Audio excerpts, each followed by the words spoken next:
சற்று முன் கிடைக்கப்பெற்ற மிக மிக முக்கியமான செய்தி ஒன்று வெளியாகியுள்ளது. சசிகலா அவர்கள் வெளியிட்டுள்ள மிக முக்கியமான அறிவிப்பு. அதிமுகவில் இணைத்து கொள்ள முடியாது. பொதுக்குழு வெளியிட்டுள்ள தீர்மானத்தில் சசிகலாவின் பெயர் இடம்பெறாத காரணத்தினால் தற்பொழுது தென் மாவட்டங்களது ஓட்டுக்களை அதிமுக கூட்டணி பெற வேண்டும் என்றால் நிச்சயம் சசிகலா அவர்கள் அதிமுகவின் கூட்டணியிலாவது இடம்பெற வேண்டும் என்று அமித்ஷா அவர்கள் எடப்பாடியிடம் தெரிவித்துள்ளார். என்டிஏ கூட்டணியில் சசிகலா அவர்கள் இணைகிறாரா? அவர் வெளியிட்டுள்ள மிக முக்கியமான அறிவிப்புகளை பற்றி தான் இந்த வீடியோவில் முழுமையாக நாம் பார்க்க போகிறோம். அதிமுகவின் தொண்டர்கள் இதை பற்றி கமெண்ட் வாயிலாக கருத்துக்களை கூறுங்கள்.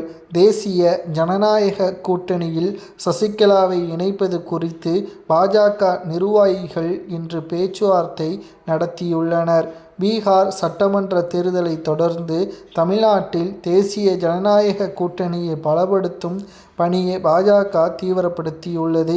தேசிய ஜனநாயக கூட்டணிக்குள் பன்னீர்செல்வம், டிடிவி தினகரன், சசிகலாவை மீண்டும் இணைப்பது குறித்து பாஜக பேச்சுவார்த்தையும் நடத்தி வருகிறது. அண்மையில் பன்னீர்செல்வம் டெல்லிக்கு சென்று மத்திய உள்துறை அமித்ஷாவை சந்தித்து 2.5 மணி நேரம் பேசியுள்ளார். மேலும் மிக முக்கியமான முடிவுகளை 15ஆம் தேதி எடுப்பார் என்ற தகவலும் கிடைக்கப்பெற்றுள்ளது. இந்த நிலையில்தான் தேசிய ஜனநாயக கூட்டணியில் சசிகலாவை கொண்டு வருவதற்கான முயற்சியையும் பாஜக ஈடுபட்டுள்ளது.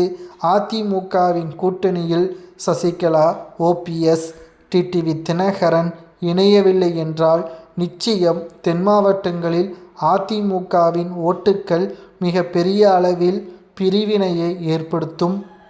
குறிப்பாக குறிப்பிட்ட சமூகத்தினரது ஆதரவுகள் அதிமுகவிற்கு கிடைக்காது. இதனால் தோல்வி என்பது மிக பெரிய அளவில் ஏற்படும் என்பதை பாஜகவின் நிர்வாகிகள் எடப்பாடியிடம் தெரிவித்துள்ளனர். இதற்கு எடப்பாடி பழனிசாமி அவர்களோ அதிமுகவில் இருந்து நீக்கப்பட்ட ஓபிஎஸ், டிடிவி தினகரன், சசிகலா இவர்கள் அதிமுகவிலும் இணைக்க முடியாது. அதே சமயம் கூட்டணியிலும் நாங்கள் இவர்களை சேர்த்து கொள்ள மாட்டோம். அப்படி பாஜக இவர்களை கூட்டணியில் சேர்க்க வேண்டும் என்றால் பாஜகவிடம் இருந்து அதிமுக கூட்டணியை விலகிக்கொள்ளும் என்று எடப்பாடியும் அறிவித்துள்ளார்.